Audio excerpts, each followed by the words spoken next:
Dans la soirée ce mardi, la sirène d'alerte retentit de nouveau dans le sud du pays. Des roquettes viennent d'être tirées en direction du territoire israélien. L'une d'entre elles atterrit dans un terrain vague dans les localités frontalières, ne faisant aucun blessé ni dégâts. Les deux autres n'ont pas traversé la frontière et sont tombées dans la bande de Gaza. De nouvelles roquettes tirées quelques heures seulement après la mise en garde du Premier ministre israélien. Interviewé sur la 20e chaîne israélienne, Benjamin Netanyahou menace de nouveau le Hamas.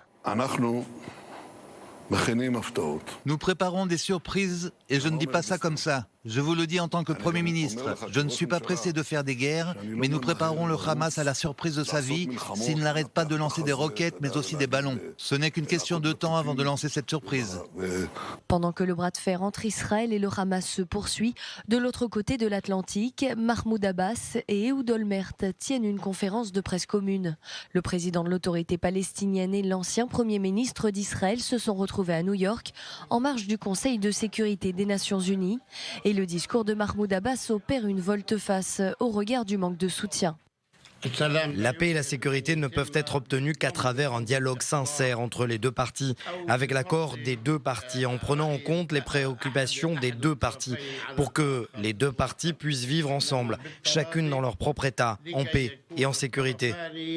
Des propos qui ont convaincu l'ancien chef du gouvernement israélien. C'est un homme de paix, il est contre le terrorisme et c'est le seul partenaire avec lequel nous pouvons traiter. Et c'est important pour moi, qui ai négocié avec Mahmoud Abbas pendant longtemps et qui, je pense, ait eu davantage de réunions avec le président Abbas que n'importe quel leader israélien, avec tous les leaders palestiniens ou arabes réunis. Des prises de parole 2 semaines jour pour jour après que Donald Trump ait dévoilé son plan de paix, un texte unanimement rejeté par Mahmoud Abbas.